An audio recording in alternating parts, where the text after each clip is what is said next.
Welcome back mga Selecticens. Medyo natagalan yung ating mga uploads mga Selecticens kasi palaging travel tayo mga Selecticens sa dami ng mga nagre-request na puntahan yung kanilang mga farms para sa survey sa ating biogas at saka yung sa hydraulic ram pump. Pero dito sa video natin ngayon mga Selecticens, meron tayong pupuntahan na farm sa Samar Island para sa biogas. Medyo maulan mga Selecticens.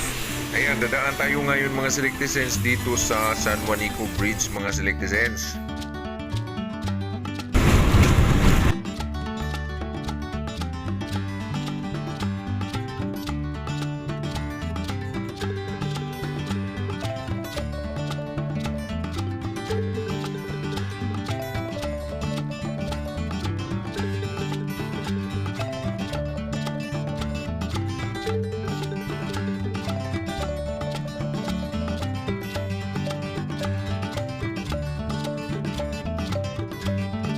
Ayan, nandito na tayo mga Selecticens at ito si Tata yung may-ari ng farm.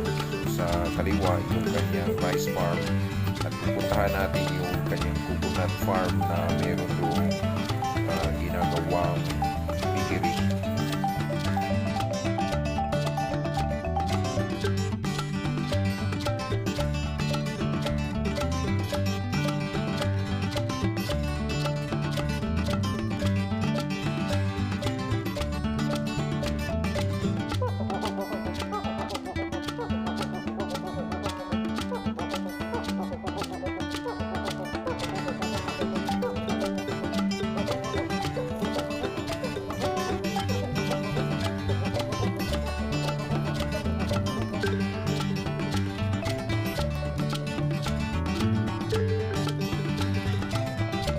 Based sa data na nakuha natin mga Selecticens, 26 cubic meters yung posibleng magagawa dito ng biogas digester mga Selecticens at yung gastos nito aabot ng mga 200 hanggang 300,000 depende sa mga materials na gagamitin.